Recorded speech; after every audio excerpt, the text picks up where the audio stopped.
Hello dear friends, my self Rakesh Bhardwaj. स्वागत है आप सभी का मेरे यूट्यूब चैनल इट्स इमेजिनरी में। फ्रेंड्स, आज ये वीडियो नंबर 7 है, क्लास नंबर 7 है, जिसमें हम देखेंगे फंडामेंटल राइट्स के बारे में। दोस्तों, ये बहुत ही इंपॉर्टेंट टॉपिक है किसी भी एग्जामिनेशन पॉइंट ऑफ व्यू से, तो इसको आज हम सीखेंगे और ये पार्ट 1 रहेगा वीडियो का। तो बाकी जो पार्ट 2 है उसमें हम और फंडामेंटल राइट्स के बारे में पढ़ेंगे। तो फ्रेंड्स, बात करें कि राइट्स होते कितने प्रकार के हैं, तो मुख्यतः अगर हम मेनली बात करें तो हमारे पास हैं नेचुरल राइट्स होते हैं, ह्यूमन राइट्स होते हैं, उसके बाद सिविल राइट्स होते हैं, स्टैट्यूटरी राइट्स होते हैं और कॉन्स्टिट्यूशनल राइट्स होते हैं। ये 5 टाइप्स के हमारे पास राइट्स होते हैं। 1 बाय 1 हम इन्हें देखने की कोशिश करेंगे, सीखने की कोशिश करेंगे कि ये होते क्या हैं। सबसे पहले फर्स्ट ऑफ ऑल बात करें हम नेचुरल राइट्स की, तो डियर फ्रेंड्स, नेचुरल राइट्स होते हैं जो हमें नेचर से मिला हुआ है, जैसे ज़मीन, पानी, हवा, शुद्ध पानी। ठीक है, इस तरह के राइट्स जो हैं जिस पर कोई भी लॉ नहीं बनाए जा सकते, जो मतलब ऑब्वियस सी बात है कि ये तो किसी भी इंडिविजुअल के लिए चाहिए ही चाहिए, जिसके लिए किसी लॉ बनाने की जरूरत नहीं है, जिसे हम फ्रीली यूज़ कर सकते हैं, जो हमें गॉड के द्वारा प्राप्त हुए हैं। That rights are called natural rights, और ये एवरी इंडिविजुअल द्वारा इंजॉय किए जाते हैं, और ये यूनिवर्सल राइट्स है। मतलब हर इंडिविजुअल, यहाँ तक आदमी ही नहीं, जानवरों को, जो भी जितने भी क्रिएचर्स हैं जो उनको राइट्स मिले हैं, जैसे जीने का अधिकार, ये भी एक नेचुरल राइट्स है। तो इस प्रकार जो राइट्स होते हैं उनको हम नेचुरल राइट्स कहते हैं। दूसरा राइट्स आते हैं दोस्तों ह्यूमन राइट्स। हालांकि ह्यूमन राइट्स और नेचुरल राइट्स एक जैसे ही आपको लगेंगे, लेकिन इनमें थोड़ा फ़र्क है। जैसे ये भी यूनिवर्सल राइट्स हैं और enjoyed by everyone being a human.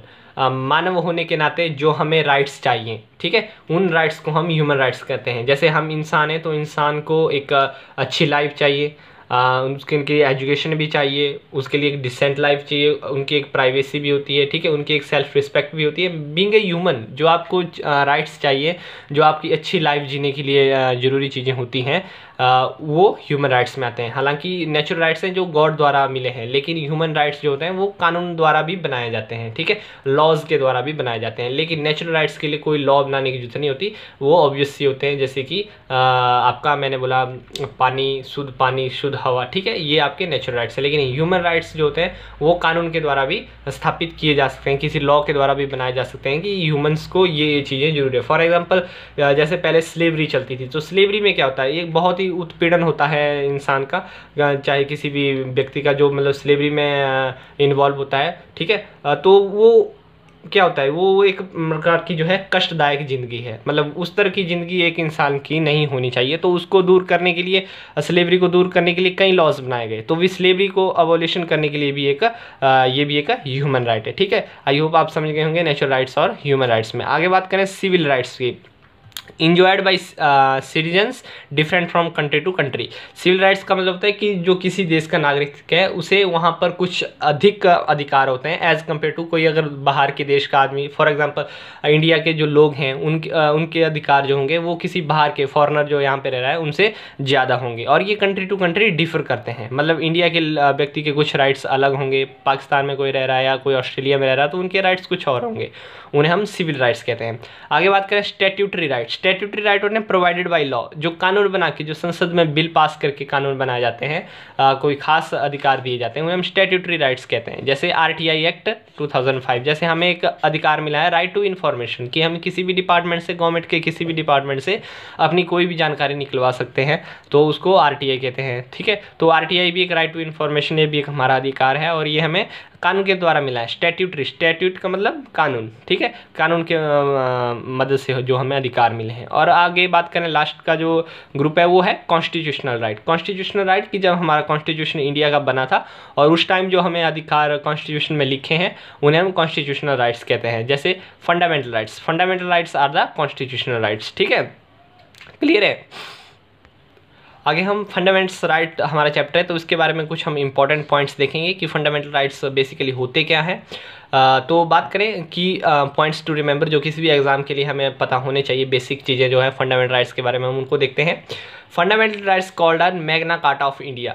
जो फंडामेंटल राइट्स हैं उन्हें मैग्ना कार्टा, भारत का मैग्ना कार्टा कहा जाता है, भारतीय संविधान का मैग्ना कार्टा कहा जाता है। अब मैग्ना कार्टा क्या होता है फ्रेंड्स, जो इंग्लैंड के पीपल थे, ये 1214 की बात है, इंग्लैंड के जो लोग थे उन्होंने अपने राजा से कुछ इंश्योरेंस मांगी कि हमें कुछ आप वादा करिए कि हमारे ये अधिकार हैं, आप इनका हनन नहीं करेंगे, ये चीज़ें हमें मिलनी ही मिलनी चाहिए। तो जो राजा था उसका नाम था किंग जॉन, और ये है 13वीं सदी की बात है। तो उन्होंने वहाँ से उस राजा से कुछ वादे मांगे कि हमें वादे चाहिए कि हमारे ये जो बातें हैं ये आप कभी भी इनका हनन नहीं करेंगे और हमें हमेशा इनका पालन होना चाहिए। तो वो जो राजा थे किंग जॉन, उन्होंने लिखित रूप में अपनी जनता को वादे किए कि आपके ये राइट्स हैं, हम इन राइट्स का कभी भी हनन नहीं करेंगे।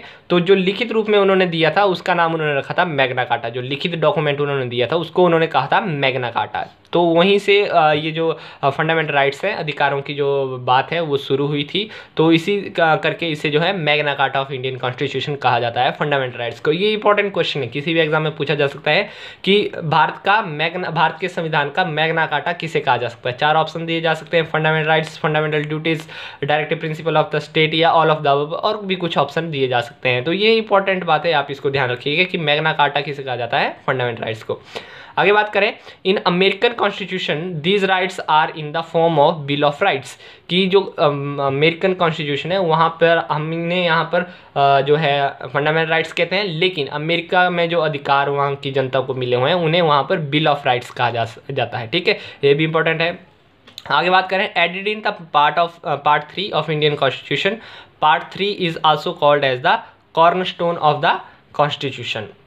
ये जो फंडामेंटल राइट्स हैं ये भारतीय संविधान के पार्ट 3 में ऐड किए गए हैं और इन्हें जो है कॉर्नरस्टोन ऑफ इंडियन कॉन्स्टिट्यूशन कहा जाता है। ठीक है, तो ये आप याद करिए रखिएगा, पार्ट 3 को जो है कॉर्नरस्टोन ऑफ इंडियन कॉन्स्टिट्यूशन कहा जाता है। आगे बात करें, these rights are called fundamental rights because they are most essential for the attainment by the individual for his full intellectual, moral and spiritual structure.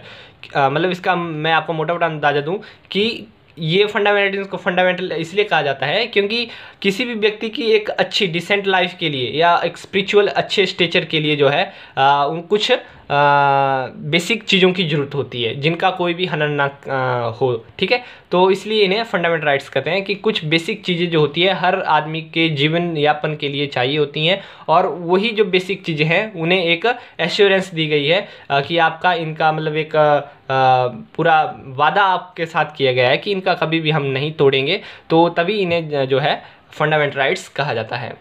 आगे देखें, नॉट एब्सोल्यूट मीनिंग कि ये पक्के नहीं है, can be restricted by the government. ऐसा नहीं है कि आपको फंडामेंटल राइट्स मिले तो आप कुछ भी करें, मतलब गवर्नमेंट इनको रोक नहीं सकती। गवर्नमेंट के पास अधिकार है कि ये आपके फंडामेंटल राइट्स को रेस्ट्रिक्ट कर सकती है। ठीक है, एब्सोल्यूट नहीं है, इन्हें गवर्नमेंट द्वारा कंट्रोल भी किया जा सकता है।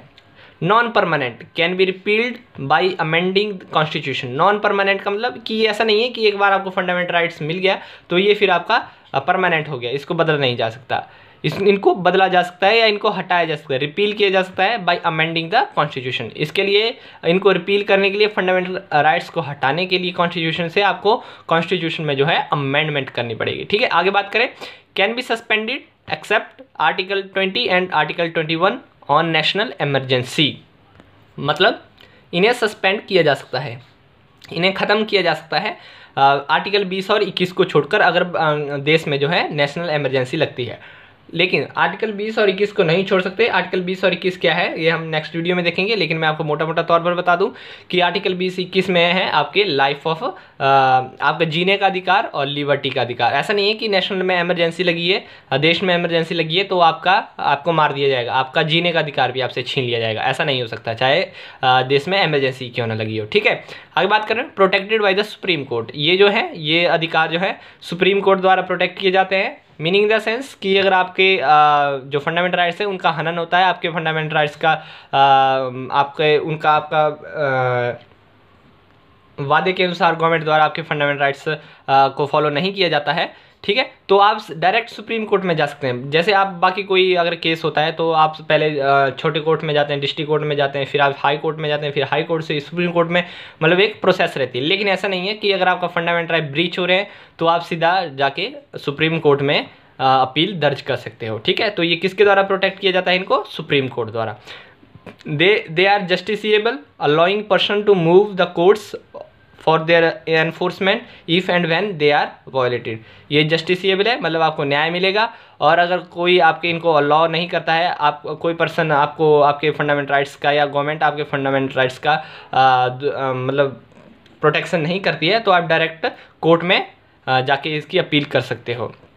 आगे बात करें, their application to the member of armed forces, parliamentary, paramilitary forces, police forces, intelligence agencies and analogous services can be restricted और एब्रोगेटेड बाय द पार्लियामेंट। बोलने का मतलब है कि जो आर्म्ड फोर्सेस के जवान होते हैं, पैरामिलिट्री के या पुलिस फोर्सेस के या इंटेलिजेंस एजेंसीज के जो लोग होते हैं, उनको जैसे आम आदमी को फंडामेंटल राइट्स हैं, ठीक है, उनको उस तरह के फंडामेंटल राइट्स नहीं होते हैं, उन्हें उतने अधिकार नहीं होते हैं जैसे आम आदमी को होते हैं, ठीक है। ये संसद द्वारा मतलब प्रोटेक्ट या कम किए जा सकते हैं या मतलब सस्पेंड भी किए जा सकते हैं। उन्हें उतनी छूट नहीं होती जितनी आम लोगों को यहाँ पे होती है, ठीक है। Restricted when martial law is imposed. Martial law का मतलब है मिलिट्री रूल। जब देश में मिलिट्री रूल लगेगा तो इनको रेस्ट्रिक्ट किया जा सकता है, इनको सस्पेंड भी किया जा सकता है, ठीक है। आगे बात करें, laws inconsistent with fundamental rights are void और can be challenged in supreme court. कोई भी लॉ संसद द्वारा बनाया गया, सरकार द्वारा बनाया गया कोई भी लॉ जो आपके फंडामेंटल लॉ को जो है ब्रीच करता है या फंडामेंटल राइट्स को जो ब्रीच करता है, तो उसके लिए आप वो जो लॉ होगा वो वॉइड होगा, मतलब ख़त्म हो जाएगा, या अगर ख़त्म नहीं होता है तो उस लॉ को आप सीधा जाके सुप्रीम कोर्ट में चैलेंज कर सकते हो। ये आर्टिकल 13 में लिखा हुआ है। तो फ्रेंड्स, ये थी कुछ बेसिक बातें फंडामेंटल राइट्स के बारे में। इसके बाद हम देखेंगे आर्टिकल 14, 15, 16, 17 और जो भी जितने भी आर्टिकल 31, 32 तक हैं नेक्स्ट की वीडियो में, उन आर्टिकल्स को हम 1 बाय 1 स्टडी करेंगे कि आपका right to education, right to और भी जितने भी राइट्स, फंडामेंटल राइट्स हैं, उनके बारे में भी हम देखेंगे। तो फ्रेंड्स, बने रहिए मेरे साथ। बहुत ही अच्छा टॉपिक है ये, बहुत अच्छा चैप्टर है, मज़ा आएगा इसे पढ़ने में। और आपको ये वीडियो कैसी लगी कमेंट के जरूर बताएं, और हो सके तो वीडियो को लाइक करें और चैनल को सब्सक्राइब करें। धन्यवाद।